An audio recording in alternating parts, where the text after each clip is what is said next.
montar essa máquina aqui agora. Vamos fazer um antes e um depois dela aí, ó. Ó, prepara pra você ver como é que ela tá. Vamos ver como é que ela vai ficar aí, ó. Aí, ó, a situação da criança, ó. Essa aqui vai ficar zero. Só vocês acompanhar aí,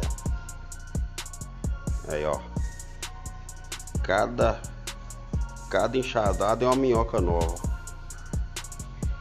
Ó.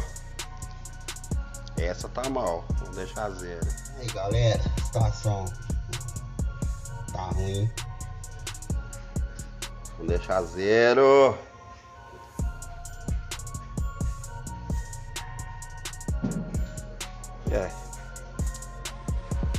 Agora vamos desmontar a parte de baixo aqui. Vendo a sujeira. Pronto.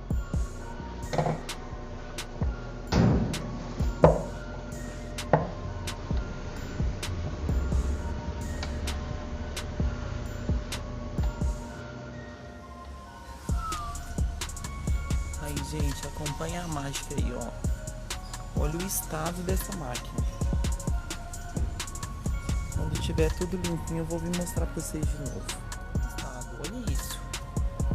Ó. Ontem o Flávio já mostrou pra vocês, mas eu tô aqui recapitulando de novo.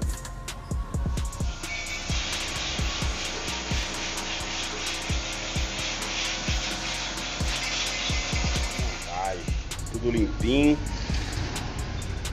Partir pra montagem aqui agora.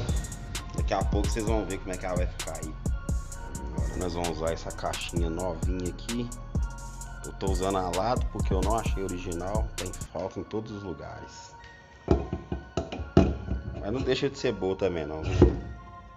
Quase.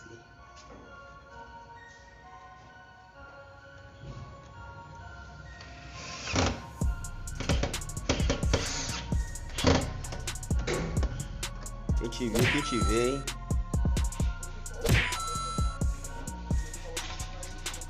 Quem te viu, quem te vê, hein, maquininha?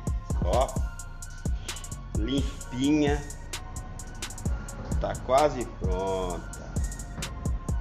E aí, galera, vocês lembram dessa cena aqui?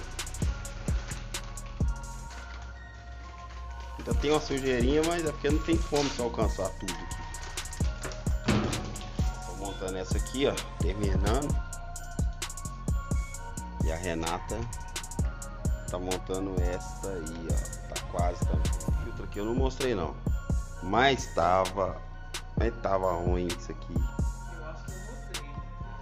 Então, tá aí.